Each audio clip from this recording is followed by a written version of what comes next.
So I had a whole plan for this interview. Yeah. And then you torched it. Sorry. Yeah. By coming out with this announcement this morning about JetBlue. So you want to tell us what that's all about? Yeah. So we are excited to have a partnership with JetBlue. I've always had a lot of respect for JetBlue, particularly their customer focus, and it's in the DNA from the time David Neeleman founded the company, 25 years ago. And so this is a great partnership for us. The two complementary networks, they're big on the other side of the Hudson. We want to get back, and so we are going to have some flights to JFK, but other side of the Hudson means not Newark. But Newark. So let me take, since you said Newark. This has been a huge perception issue, but it really is a perception issue. First, Newark is safe. The FAA has 3 levels of control for controlling airplanes: the tower, the TRACON, and the center. They go in order. And anytime one of those has any kind of issue, goes down for any reason, the others are there to back up. You just automatically flip over. That happens everywhere in the country. It doesn't happen often, but when it does, it's routine training to flip over. On the airplane, there's a system called TCAS, which is completely independent, a 4th level where the pilots have their equivalent of radar you can see over the airplane sky, so it's safe. The good thing about Newark is the FAA is now taking, I've tried for a decade to get the FAA to do this. They're going to own managing the airport capacity to have the number of flights equal to the runway capacity at the airport. And so Newark, we had the best weekend in history for reliability at Newark over the Memorial Day holiday, best Memorial Day. It's likely going to be the most reliable, going to have the highest on-time performance of any of the New York airports this summer because of the changes at the FAA. It's also, by the way, because we lost a lot of bookings, and so there's a lot more seats available. It's going to be the cheapest it's probably ever going to be in history. I don't really like that, but you ought to book. And it's going to be the least crowded. So this is short-term painful for us at Newark, but it's long-term better because the FAA is going to do what they do at JFK and LaGuardia, which is manage the number of flights to be equal to the capacity of the airport. You're talking about safety, which is obviously the biggest issue, but it's delays that are really making people but that's avoid Newark. But that's what's wrong about it. And that's the second point I was trying to make inarticulately, I guess, which is for the first 3.5 months of the year before, there's runway construction through June 15th, but the first 3.5 months of the year, the most on-time airport was Newark. Better than LaGuardia or JFK. And once the runway construction is gone, and particularly now that the FAA is going to manage it the same way they do LaGuardia and JFK, it's likely going to be the most on-time of the 3 New York airports. It's going to be the most reliable airport. But nobody goes there. No, tons of people go there. They need to come back. They need to come back. Left at the moment. And they need to come back. The cheapest flights there. Certainly this summer. So everybody is rebooking their flights now. This summer it's good. That's largely because we were booked ahead and it was doing really well, and this media storm around the perception of Newark caused people to book away, and so there's more empty seats, and so the prices are lower than they otherwise would be. Question for you. Do you regret the decision of moving your hub to Newark? Well, no. Newark is it's a decision that was made decades ago to put it there. But it is a crown jewel. It is the largest international gateway for any airline in the country. We have more international flights out of Newark. We serve all kinds of cities out of Newark that no one else can, we serve more international. So you wouldn't undo the decision? I would not undo it. It's a great airport. It is a great place, particularly for a European launching hub. And we had had real success. It had become about 35% of the total New York, New Jersey traffic was Newark prior to the recent event, and I'm confident it'll go back because the facts are going to win out. The facts are going to win out. It'll go back to being 35%. What is the one thing you would do to fix Newark if you had that power? Get the FAA to manage the number of flights to be equal to the capacity of the airport. I've been begging the FAA to do that for a decade, and they are finally doing it. So, as hard as this has been, it has gotten, this administration, the Secretary of Transportation, Secretary Duffy, has been great. He understood it. The new FAA administrator incoming understands it. And the FAA, this is a problem that only the airport can solve. The problem at an airport is, for constrained airports, the airlines want to fly more flights than the airport can handle. And so every single large constrained airport in the world, with the exception of Newark, has what are called slats. It limits the number of flights. So if the airport can handle 77 operations per hour, you limit it to 77 operations per hour. And that's what every airport in the world does. Newark used to do it for crazy reasons. They took it off, and it has caused Newark to go backwards. And that is the only thing we needed at Newark to make it a great airport. But that's And now we're getting it. airlines flying more flights out of Newark, and you're an airline, so you had the power to pull back. Don't, because it's every airline combined. So United has done it a dozen times, pulled back flights to try to fix the airport, and all that happens is 2 months later, everyone else backfills it. And so this is one of those that only the government can fix it, because we're not legally allowed to collude with each other to coordinate flights. That'd be illegal. And so only the government can fix it. And Newark really is the only airport in the world that is in this situation that didn't have that before. And now we have that regime for this summer, and I think we'll have it permanently. That's going to fix Newark. That's the one thing, it's the only thing that we needed, and it's getting done. And you have cut back 35 flights? We cut back 35 flights just through June 15th, but that's while the runway construction is going on. So there's And will you do more as we're going part to of add this those FAA? back. We're going to add those Okay. back. And so the schedule goes back. So today we're at about 280. As of June 15th, we'll be back to about 380. But you get the runway back, so you double the runway capacity. So 280 to 380, but with double the runway capacity. You're doing like math fast here, and it feels That's like easy math. it is 280 easy to math. But what I hear is more flights at the airport that's already constrained. But that's compared to 440 or so last year. So once you get all the runways back, it used to be 440, now it'll be 380. So lots of flights still, and on bigger aircraft to maintain capacity. But the FAA is cutting it down? But the FAA is cutting it down to that, what is it for us? To 380. For us. But Okay. for the whole airport, they're going to cut it to 34 arrivals and departures per hour, and which is what they think they get. Last year, it was scheduled as high as 43. And they just they can't handle that volume, so it just means delays ripple through the day. At 34, the airport will be able to operate effectively and efficiently. So what date is that? June 15th. Everything's A-OK after that? Everything's A-OK. I mean, there'll still be weather and things still happen, but it will be, I bet you, the most reliable airport. From June 15th on, it'll be the most reliable airport in New York. Okay, all right. You know, there's bad weather, it's going to affect all the airports, but it'll be the most reliable of the three. These issues with air traffic control related to Newark, you see that as separate? They're not unique to Newark. That's another thing that's been frustrating about this. The air traffic control system is old and has been in need of an upgrade for a long time. Air traffic controllers are short-staffed. They're short-staffed around the country. It's more acute in New York and New Jersey than other places, but it's been an issue for a long time. What we've done to deal with that is, again, have backups. So again, like at the FAA, they've got 3 levels that can back each other up. We've got an independent system on the airplane. There's some systems, if people remember a couple of years ago, NOTAMs went down. NOTAMs is a system that we use before a flight departs, just for flight planning. And so when that happens, there's not a backup system for NOTAMs. But the reason there's not a backup system is because it's done before an airplane takes off. You don't need it after you take off. And so you just put a ground stop. You don't let planes take off.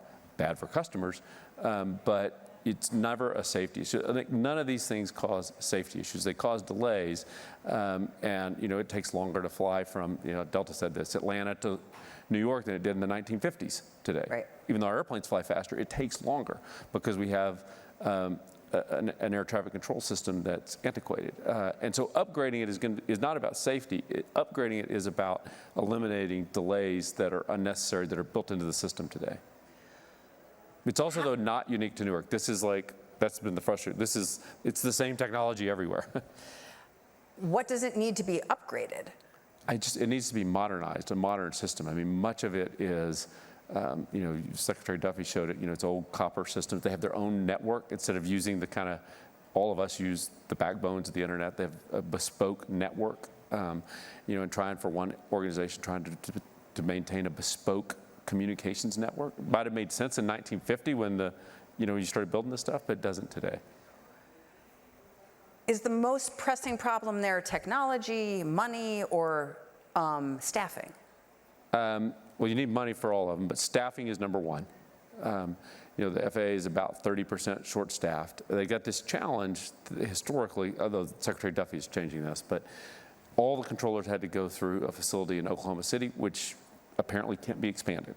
And at most, they can take 1,800 students in the front door every year. But it's a pretty rigorous training program. A lot of people wash out of the training program. You get through training, you go out on the line, more people wash out there. So there's a pretty big washout rate. And at 1,800 in 2024, so last year, at the end of the day, they took all 1,800 in, and FAA was very proud. We maxed out the facility, and we had 30 net new controllers. And they're 30, and they're 3,000 short. That's pretty simple math. Takes you a century to solve that problem if there's no growth. Like, you just have to fix that. Like, businesses wouldn't, and Secretary Duffy is doing it. So we're going to get that fixed. That's number one. And then the money to upgrade the technology. I mean, the problem that the FAA has had historically from a funding perspective is they're always annual appropriations. So these kinds of projects are multi-year. You know, they've got facilities that are 50, 60 years old. Radars go down. They spend 92% of their facilities budget on repairs. I didn't know what the number was. I asked our team, and just coincidentally, they said we spend about 8% of our facilities on repairs. Most of it's about building new stuff, tearing down old stuff, modernizing. And it's because you got a 60-year-old radar, like, you got to go fix it. And so we need to give them the budget to fix it, but that's multi-year funding. And so if you're trying to do those projects and you're trying to do them a year at a time, these projects all take more than a year. And so they have this stop, start, and that's happened for decades. It's not new, it's happened for decades. So just have a whole mentality of band-aiding together and making it work. They do a great job. I mean, people do a great job of making it work with what they have. But the culture has not been, let's envision where we want to be 5 years from now and invest to get there. It's about, let's get through this year, and then let's get through next year. So that's what's changing. You've made two points in which you think the government is important. You're making a pro-government case here. The government is like, we can't run the airspace without the government. Like, they're critical. Like, this is the kind of thing the government should do. This is infrastructure. And this is what government should do, is infrastructure. Should it be privatized? It's not necessary to privatize it. It's just about run it like a business would run. Run it, do things like have a long-term planning cycle. Hold yourself accountable, if you're the FAA, to hitting your hiring goals. Like, if we were 30% short of pilots and we were delaying and canceling flights for that, like, we'd get skewered, and we should get skewered if we were doing that. And just hold yourselves to the same standards that you hold others. And I think, like Secretary Duffy and Administrator Bedford, who's going to be coming on, like, they get this, they're on it, they're doing it. I feel more optimistic today than I have in my entire career that we have partners at the DOT and FAA who want to fix it. Before, it's like Sisyphus, I'm pushing a rock up the hill and it rolls back down on me. And now we have a partner that is genuine, sincere, wants to fix it, willing to fix it. So I think we're going to get it done. Have you spoken with President Trump about all this? I have. How was that? He loves airplanes and airspace, so it's good and bad, I suppose. I had a long conversation about Air Force One when I talked to him. He's into aviation. He's smart too. He quickly gets that we need to have, this country deserves the best aviation, not a second-tier aviation system, and so he's supportive of it. How has this Newark situation affected your business? Well, it has had a short-term impact on us because of the perception. Again, it is safe, it's reliable. Like, people should book with confidence. Like, now's the time to try it. You're going to get a better price than you normally will. I wish you weren't, but you will. And so now's the time. And I think that's just the key. If people try it, they're going to see, like, our NPS scores actually. What's NPS? Net Promoter Scores. So our measure of customer satisfaction are the highest I remember seeing at Newark right now. That surprises you, yes. but it's because the reality is not what has been in the media. The reality is the airport is reliable. The reality is the airport is less crowded than it was before. The reality is good, and so people show up, and it's the best it's the best scores that we've had. So getting people back to try it, I think, is important. Leisure demand is almost back to where it was. We took a big drop in bookings. For a few weeks, well, I should say numbers. For a couple of weeks, the load factors in Newark were down 15 points. The last 2 weeks of May, they're going to be down 5 points. June is now booked down 3. So it's coming back. That's what pricing does. That pricing helps. But that's the key. Like, like I wish it wasn't like that, but it is good for consumers, and you get people to try it, and when they try it, they see, oh, this is better than going to LaGuardia or JFK, and then they come back. I mean, not everybody says that. Some people still complain about delays. It's not 100%. But it's also not 100% at LaGuardia or JFK. Right, yeah. I talked to some people this morning that flew into LaGuardia and talked about the delays there. Like, yeah, that's the way it goes. How will that drop in load factors affect United's bottom line? It will have an impact, but everything else, demand trends have been stable and have been good. In this quarter, we'd given guidance of $3.25 to $4.25 in earnings per share. If Newark hadn't happened, we probably would have been at the high end of that. Now we're going to probably be in the middle. And in your first quarter results, you talked about how, and I may be summarizing this incorrectly, so please do correct me, that you were running like your busiest schedule in your history? We are. We still, yeah. Is that part of the problem, that there are too many flights out there? No, we have fewer flights at Newark. We're running our busiest schedule in history, but a lot of it is gauge. So we're flying bigger airplanes. So at Newark, we've grown. If you measure it by seats, number of seats, or if you measure it by ASMs, we're bigger. Available seat miles. Okay. So it's the number of miles your flight times the number of seats on the airplane.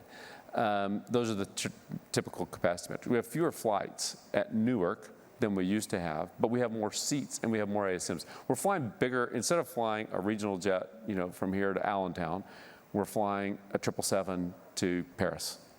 And so we're using bigger airplanes and flying longer distances. And then the airports that are not constrained, places like Houston or Denver, where we've added flights.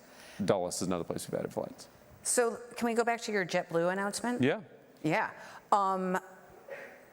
Did you think about buying JetBlue? I didn't think that was going to be a laugh line. No, yeah. Well, I get asked a lot. That's a laugh line. Mergers are hard and they're complicated. I've done 2 of them in my career. They're difficult. They're cultural, challenges integrating. They're technology challenges. What we're really looking for is to have a bigger presence for our frequent flyers on both sides of the Hudson, to be bigger in places like Boston. It's not just JFK. In Boston, JetBlue and United, the 2 of us are the largest airline. We're bigger in the Florida and the Caribbean than we used to be. So it's really about our frequent flyers. And getting that presence in some of those cities is important to our frequent flyers. But there's a lot of brain damage that goes with doing a merger. And so I'm reluctant to do a merger. Based on if there's other ways to do it. Past experience? Well, it's just hard, to do them. And if you can get a lot of the benefits without the merger, and that's what we've done here. What are your thoughts on the budget airline model? It's dead. It's a crappy model. Sorry. It's like the model was screw the customer. I mean, it was trick people, get them to buy, and get them to come, and then charge them a whole bunch of fees that they aren't expecting. Don't disclosure buried in legalese. And the line I've used is their problem is they got big enough that they needed repeat customers. They don't get them. But JetBlue isn't in that JetBlue is camp. not that at all. JetBlue is the poster child for customer caring. In fact, for me personally, it was a epiphany moment, a turning point in my career. Many people in the airline industry think air travel is mostly about the schedule. And it is. That's the number one driver of how you choose. So you're going to go to Berlin this summer, you chose a full nonstop flight. Schedule is number one. But when the schedules are competitive, other things matter. And JetBlue, back in the day, put live televisions on airplanes. And I thought that was a gimmick. But I went and flew it, and I watched people, I was, 20-something, and went and watched people on the airplane holy cow, they got this right. And it was literally a turning point for me. But JetBlue I tell that story because JetBlue was founded in trying to be a better airline for customers. The budget airlines were founded in trying to have the absolute bare bones lowest cost, and it's just 2 totally different. They may both be startups, but 2 polar opposite business models. But cost does matter for a certain consumer. Yeah, Cost does matter, and the price matters. And in fact, one of the things that we had to do at United was build a model where we serve everyone, not just the premium customers, but also those customers who do care about price and we're flying on the budget airlines. And so the way we did it is two things. One, Basic Economy, our Basic Economy product, which doesn't come with all the bells and whistles. It's still a much better experience than flying on Spirit or Frontier. It comes with more bells and whistles. It's a better airplane. Like, a lot of it's better. So we had an effective Basic Economy product. And the second was gauge. We needed to have bigger airplanes. So when we're flying regional jets and competing with them, like, we didn't have enough seats to sell. We'd save the seats for the business traveler and not have enough seats to sell to that leisure price-sensitive travel. And probably 40% of our revenue comes from that leisure price-sensitive customer. So it's really important, but we needed a better model. 40% of your revenue, what percentage of your seats? It's probably 50% of the seats. I don't know the exact number, but right. Yeah, depends on how you measure it too. Yeah. They do pay less. So probably 50% of seats, 40% revenue, round numbers. And do you feel like you're turning your strategic focus to the high-end consumer? No, our focus is on doing both. You have to do both. So with the price-sensitive customers, I think of it as we need to hold serve. And with the premium customers is where we win.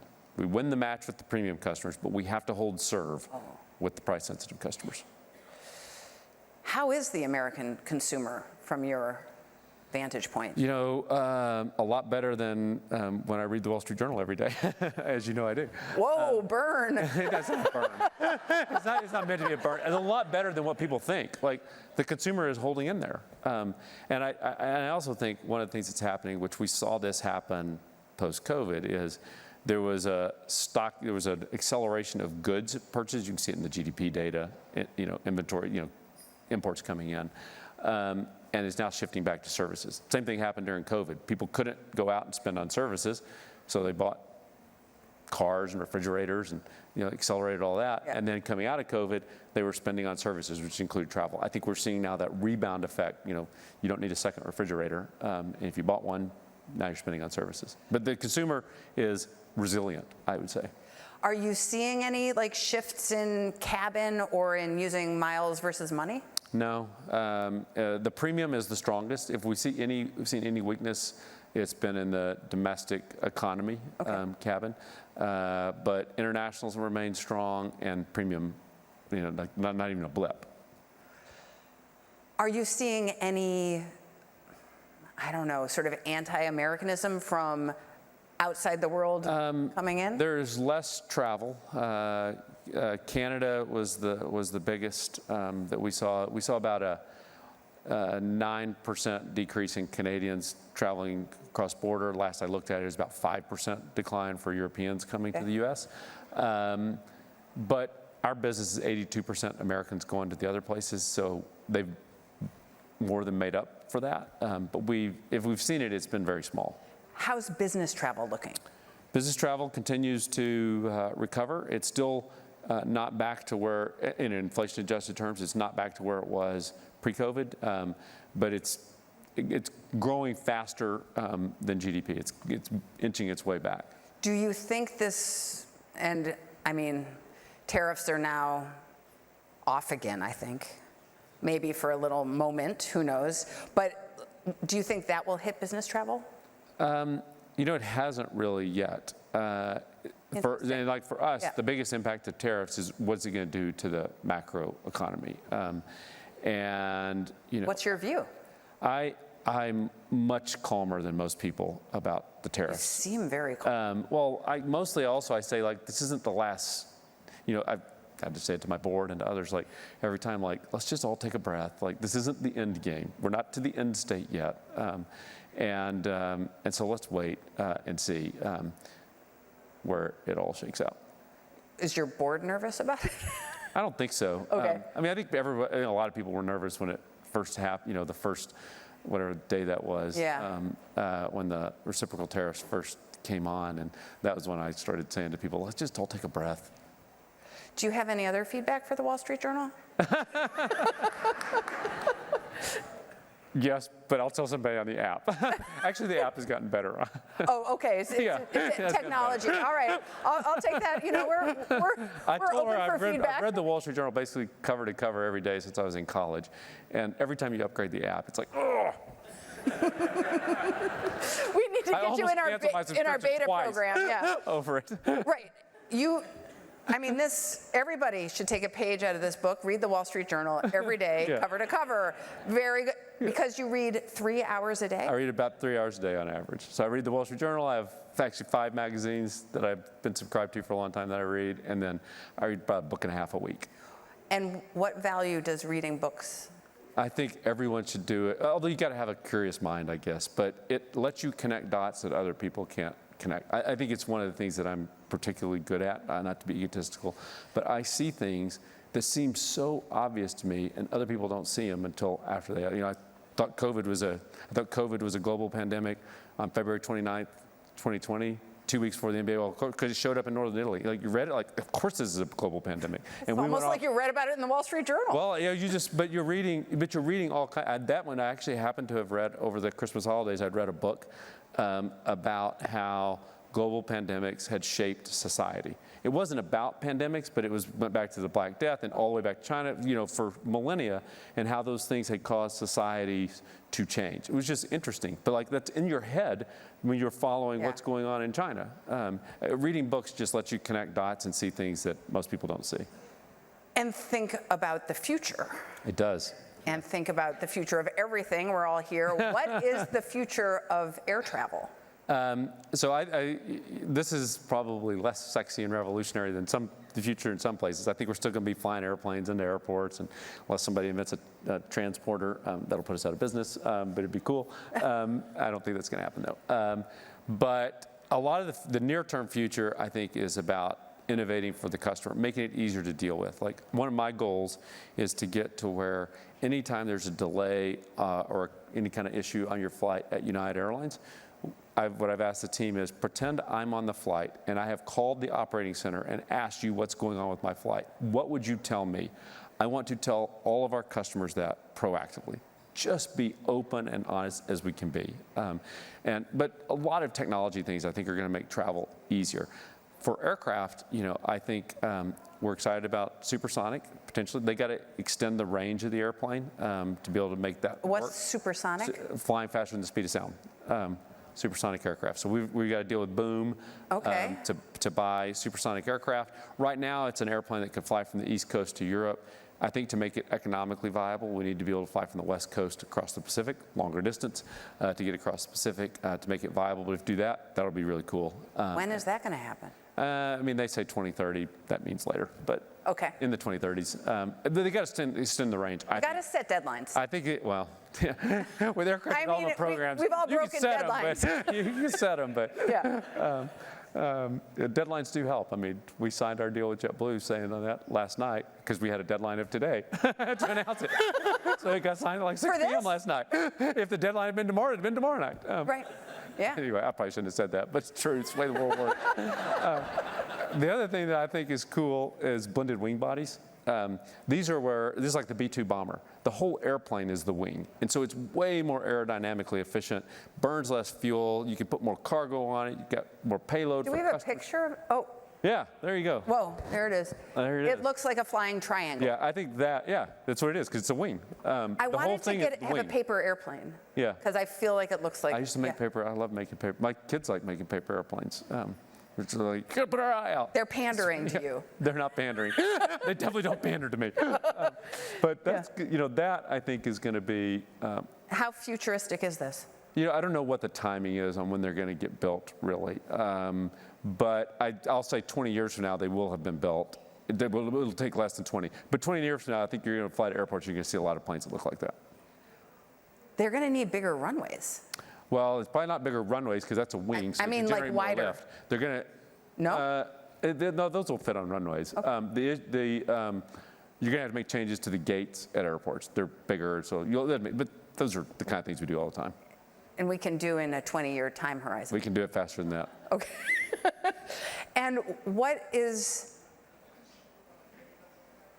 the thing that you are most thinking about in the future? My kids. I mean, you got the honest answer. Yeah. I think about, I've had this goal of, since early in my career, of building, from a business perspective, the biggest and the best airline in history. And I started at little old America West, and that's my goal. And it's now to also create an airline that doesn't even feel like an airline to everyone else compared to what everyone else is doing. That's about technology, how we deal with you. But I go on runs, I don't listen to music because I like to dream. I'm dreaming about schedules in my head, and I got a lot of visions of things that we're going to do at United.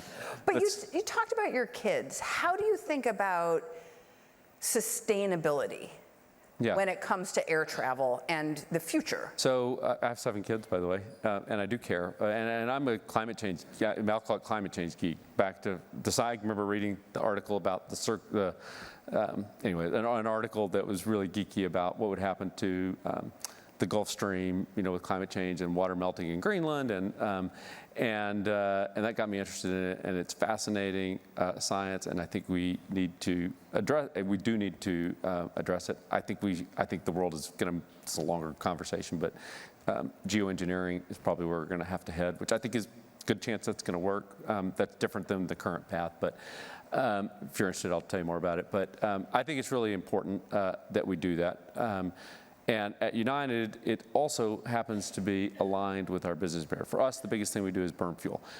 Electric is not going to work for big airplanes flying, even medium airplanes flying medium distances, not enough energy density compared to the weight. So we're going to be using what is chemically jet fuel. The question is there a different feedstock that we can use to create it? Instead of using oil, can we create sustainable aviation fuels? And that's the big future. That's the big thing. United is the leader in investing in this around the globe. We're still really in the investment phase instead of the use it phase. But the other thing that we'll do from a business imperative is